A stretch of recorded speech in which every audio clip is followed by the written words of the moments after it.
Once upon a time, there lived a politician by the name of Kweku Asante in the vibrant country called Ghana. Kweku was raised in a humble background but succeeded through local politics thanks to his charm, intelligence, and unwavering drive. However, as his power grew, so did his appetite for wealth and control. When your friend of gold, when you tesoro, Sikakoko, and Tinya Katanoa, Yawono, and the Mat Ghana, and Yasiko. What just say? When your friend of gold, leading him down a dark path of corruption and cruelty. Kweku made a number of devious moves that contributed to his rise to power, while he stole public funds, accepting bribes, and forming relationships with dishonest wealthy individuals behind closed doors. He made promises to improve the lives of the underprivileged and to transform his constituency. One man, one television, one man, one fridge, one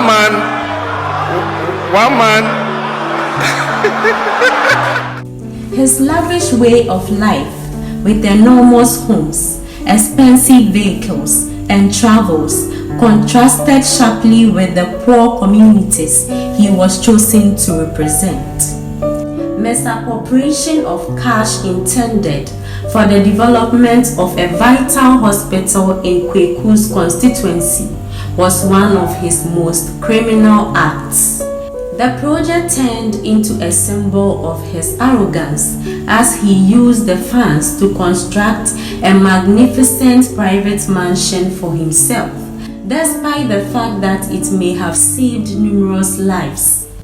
The lack of basic healthcare services caused the people, who were originally hopeful for change, to suffer even more. Despite his corruption, Kweku remained untouchable thanks to his deep connections within the political and judicial systems. He ruled with an iron fist, using intimidation and violence to silence any opposition. His cruelty knew no bounds as he ordered the harassment and imprisonment of journalists and activists who dared to expose him. However, fate has a way of catching up with those who misuse power. One fateful night, as Kweku was returning from a secret meeting with a corrupt businessman, his convoy was involved in a horrific accident. The car he was traveling in skidded off the road and crashed into a ditch, while his bodyguards and driver escaped with minor injuries. Kweku was not so fortunate. He was rushed to the hospital, where doctors fought to save his life.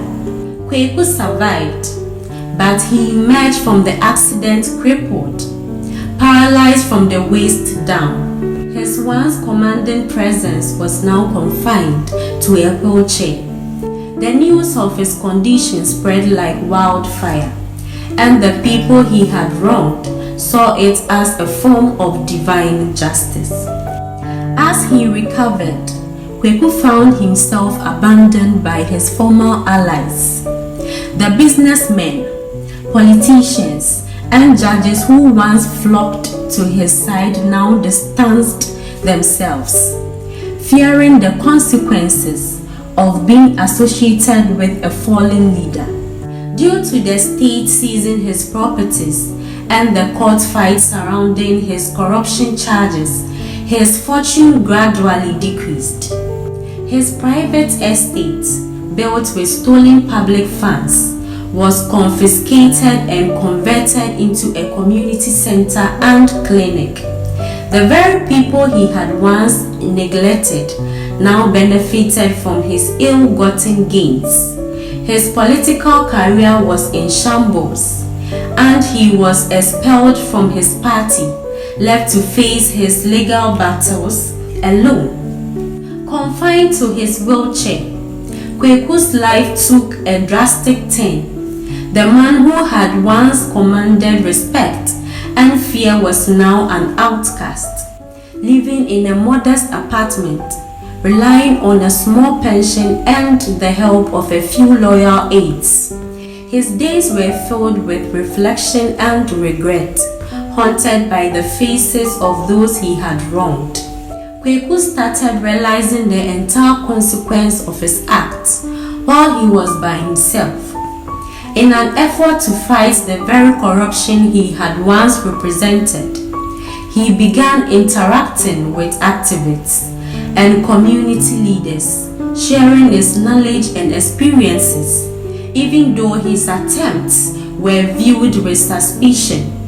He eventually gained some of the people's forgiveness.